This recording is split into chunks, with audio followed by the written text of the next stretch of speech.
राजन। फिर भय नामक यवन राज के आज्ञाकारी सैनिक प्रज्वार और काल कन्या के साथ इस पृथ्वी तल पर सर्वत्र विचरने लगे। एक बार उन्होंने बड़े वेग से बूढ़े सांप से सुरक्षित और संसार की सब प्रकार की सुख सामग्री से संपन्न पुरंजनपुरी को घेर लिया।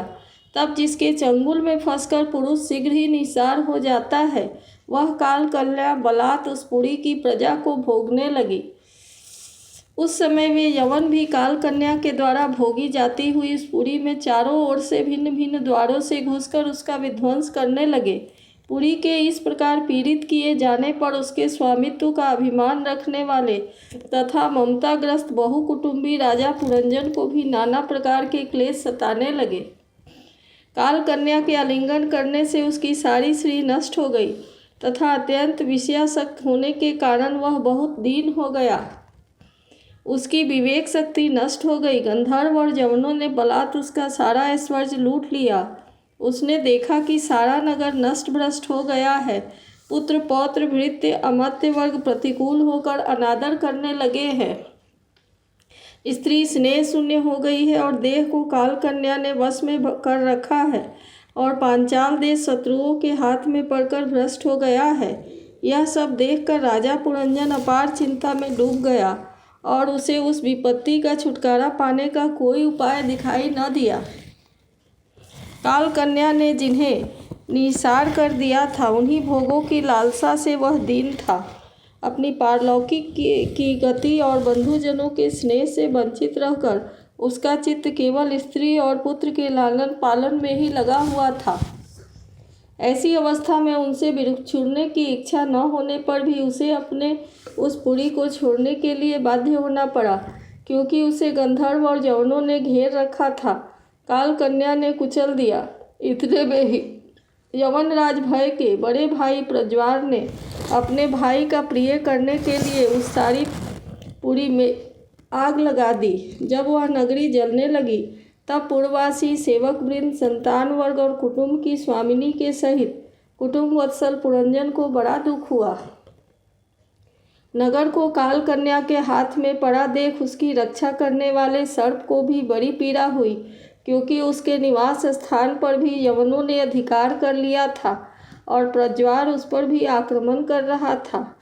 जब उसके नगर की रक्षा करने में वह सर्वथा असमर्थ हो गया, तब जिस प्रकार जलते हुए वृक्ष के कोटर में रहने वाला सर्प उससे निकल जाता चाहता है, उसी प्रकार उसने भी महान कष्ट से कांपते हुए वहाँ से भागने की इच्छा की। उसके अंग प्रत्यंग ढीले पड़ गए थे तथा गंधर्वों ने उसकी सारी शक्ति नष्ट कर दी थी। अतः जब यवन शत्रुओं ने उसे जाते देखकर रोक दिया, तब वह दुखी होकर रोने लगा। गृहासक्त पुरंजन देह गेहादि में मैं मेरेपन का भाव रखने से अत्यंत बुद्धिहीन हो गया था। स्त्री के प्रेम पास में फंसकर वह बहुत दीन हो गया था। अब जब इनसे बिछड़ने का समय उपस्थित हुआ, तब वह अपनी पुत्री, पुत्र, पौत्र, पुत्रवधू, दामाद, नौकर, घर, खजाना तथा अन्यान्य जिन पदार्थों से उसकी ममता भर शेष थी, उसका भोग तो कभी का छूट गया था, उन सबके लिए इस प्रकार चिंता करने लगा। हाय, मेरी भार्या तो बहुत घर गृहस्थी वाली है। जब मैं परलोक को चला जाऊंगा, तब यह असहाय होकर किस प्रकार अपना निर्वाह करेगी, इसे इन बाल बच्चों की चिंता ही खा जाएगी। यह मेरे भोजन के किए बिना भोजन नहीं करती थी और स्नान किए बिना स्नान नहीं करती थी। सदा मेरी सी ही सेवा में तत्पर रहती थी। मैं कभी रूठ जाता था तो वह बड़ी भयभीत हो जाती थी और झिड़कने लगता तो डर के मारे चुप रह जाती थी। मुझसे कोई भूल हो जाती तो वह मुझे सचेत कर देती थी। मुझ में इतना अधिक स्नेह है कि यदि मैं कभी प्रदेश चला जाता था तो वह विरह व्यथा से सूख कर काटा हो जाती थी। यूँ तो वह वीर माता है, तो भी मेरे पीछे क्या यह गृहस्थाश्रम का व्यवहार चला सकेगी? मेरे चले जाने पर एकमात्र मेरे ही सहारे रहने वाले ये पुत्र और पुत्री भी कैसे जीवन धारण करेंगे? ये तो बीच समुद्र में नाव टूट जाने से व्याकुल हुए यात्रियों के समान बिलबिलाने लगेंगे।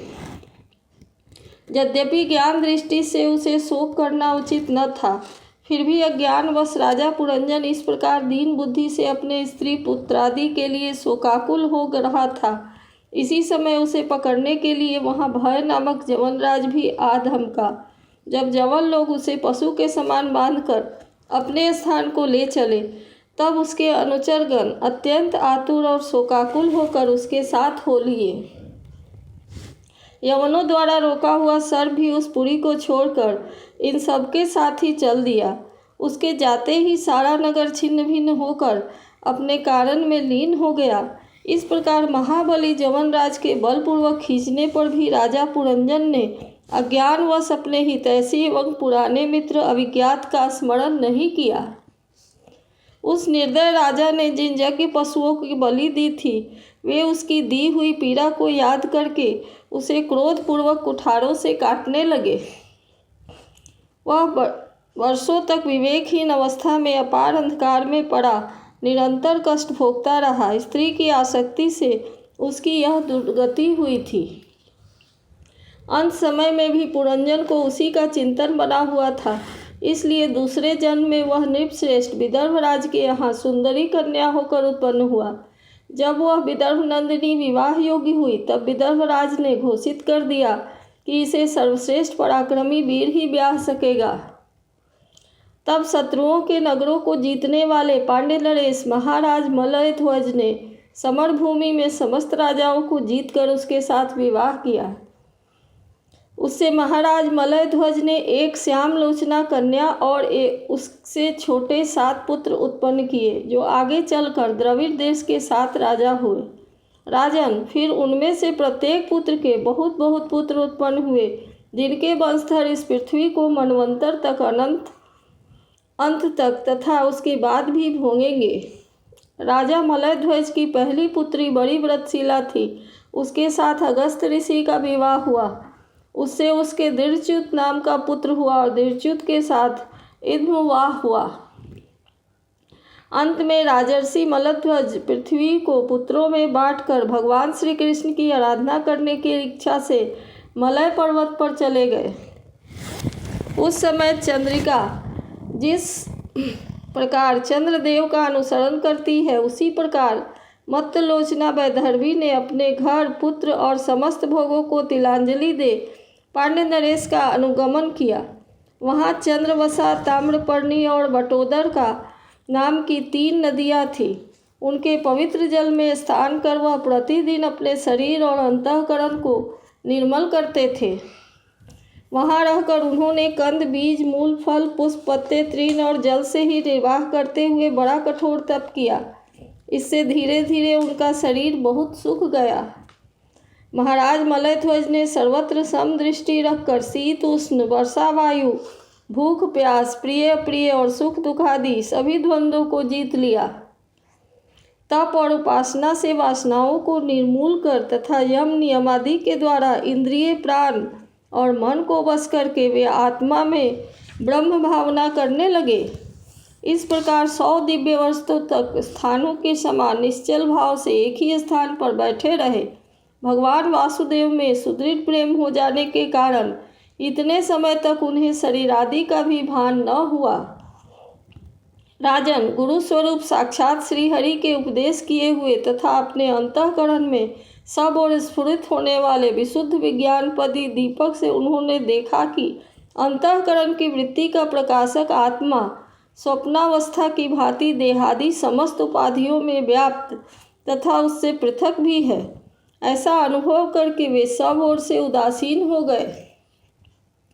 फिर अपनी आत्मा को परम ब्रह्म में और परम ब्रह्म को आत्मा में अभिन्न रूप से देखा और अंत में इस अभेद चिंतन को भी त्याग कर सर्वथा शांत हो गए। राजन, इस समय पति परायणा वैदर्भी सब प्रकार के भोगों को त्याग कर अपने परम धर्मज्ञ पति मलयध्वज की सेवा बड़े प्रेम से करती थी। वह चीर वस्त्र धारण किए रहती। व्रत उपवास आदि के कारण उसका शरीर अत्यंत कृश हो गया था और सिर के बाल आपस में उलझ जाने के कारण उसमें लटे पड़ गई थी। उस समय अपने पति देव के पास वह अंगार भाव से प्राप्त धूम रहित अग्नि के समीप अग्नि की 7 शिखा के समान सुशोभित हो रही थी। उसके पति परलोकवासी हो चुके थे, परंतु पूर्वत स्थिर आसन से विराजमान थे। इस रहस्य को न जानने के कारण वह उनके पास जाकर उनकी पूर्ववत सेवा करने लगी। चरण सेवा करते समय जब उसे अपने पति के चरणों में गर्मी बिल्कुल नहीं मालूम हुई, तब तो वह झुंड से बिछड़ी हुई मृगी के समान चित्त में अत्यंत व्याकुल हो गई। उस बीहर वन में अपने को अकेली और दीन अवस्था में देखकर वह बड़ी शोकाकुल हुई और आंसुओं की धारा से स्तनों को भिगोती हुई बड़े जोर जोर से रोने लगी। वह बोली, राजन से उठिए उठिए, समुद्र से घिरी हुई यह वसुंधरा लुटेरों और अधार्मिक राजाओं से भयभीत हो रही है, आप इसकी रक्षा कीजिए। पति के साथ वन में गई हुई वह अबला इस प्रकार विलाप करती पति के चरणों में गिर गई और रो रो कर आंसू बहाने लगी। लकड़ियों की चिता बनाकर उसने उस पर पति का शव रखा और अग्नि लगाकर विलाप करते करते स्वयं सती होने का निश्चय किया। राजन, इसी समय उसका कोई पुराना मित्र, एक आत्मज्ञानी ब्राह्मण वहां आया। उसने उस रोती हुई अबला को मधुर वाणी से समझाते हुए कहा। ब्राह्मण ने कहा, तू कौन है, किसकी पुत्री है और जिसके लिए तू शोक कर रही है, वह इस सोया हुआ पुरुष कौन है? क्या तुम मुझे नहीं जानती? मैं वही तेरा मित्र हूँ जिसके साथ तू पहले विचरा करती थी। सखे, क्या तुम्हें अपनी याद आती है? किसी समय मैं तुम्हारा अविज्ञात नाम का सखा था। तुम पृथ्वी के भोग भोगने के लिए निवास स्थान की खोज में मुझे छोड़कर चले गए थे। आज पहले मैं और तुम एक दूसरे के मित्र एवं मानस निवासी हंस थे। हम दोनों सहस्त्रों वर्षों तक बिना किसी निवास स्थान के ही रहे थे। किंतु मित्र, तुम विषय भोगों की इच्छा से मुझे छोड़कर यहाँ पृथ्वी पर चले आए। यहाँ घूमते घूमते तुमने एक स्त्री का रचा हुआ स्थान देखा। उसमें 5 बगीचे, 9 दरवाजे, 1 द्वारपाल, 3 परकोटे, 6 वैश्य कुल और 5000 बाजार थे। वह 5 उपादान कारणों से बना हुआ था और उसकी स्वामिनी एक स्त्री थी। महाराज, इंद्रियों के 5 विषय उसके बगीचे थे, 9 इंद्रिय छिद्र द्वार थे, तेज, जल और अन्न 3 परकोटे थे, मन और 5 ज्ञानेन्द्रिया, 6 वैश्य कुल थे, क्रिया शक्ति रूप कर्मेंद्रिया ही बाजार थी, 5 भूत और उसके कभी छीन न होने वाले उपादान कारण थे और बुद्धि शक्ति ही उसकी स्वामिनी थी। वह ऐसा नगर था जिसमें प्रवेश करने पर पुरुष ज्ञान शून्य हो जाता है, अपने स्वरूप को भूल जाता है। भाई, उस नगर में उसकी स्वामिनी में के फंदे में पड़कर उसके साथ विहार करते करते तुम भी अपने स्वरूप को भूल गए और उसी के संग से तुम्हारी यह दुर्दशा हुई है। देखो, तुम न तो विदर्भराज की पुत्री ही हो और न यह वीर मलयध्वज ही तुम्हारा पति ही, जिसने तुम्हें 9 द्वारों के नगर में बंद किया था, उस पुरंजनी के पति ही तुम नहीं हो। तुम पहले जन्म में अपने को पुरुष समझते थे और अब सती स्त्री मानते हो। यह सब मेरी ही फैलाई हुई माया है। वास्तव में तुम न तो पुरुष हो न स्त्री, हम दोनों तो हंस हैं। हमारा जो वास्तविक स्वरूप है उसका अनुभव करो। मित्र, मैं ईश्वर हूँ, वही तुम जीव हो। तुम भिन्न से भिन्न नहीं हो और तुम विचार पूर्वक देखो, मैं भी वही हूँ जो तुम हो। ज्ञानी पुरुष हम दोनों में कभी थोड़ा सा भी अंतर नहीं देखते।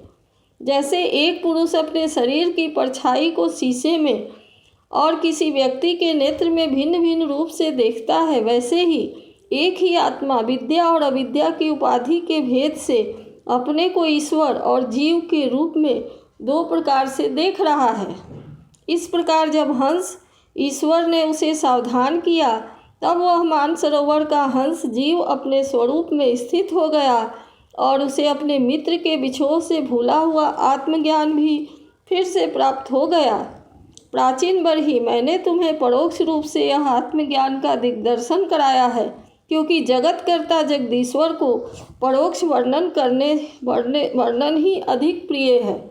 इति श्रीमद्भागवत महापुराणे पारमहंस्यां संहितायां 4th स्कंदे पुरंजोपाख्याने 8विंशोऽध्यायः।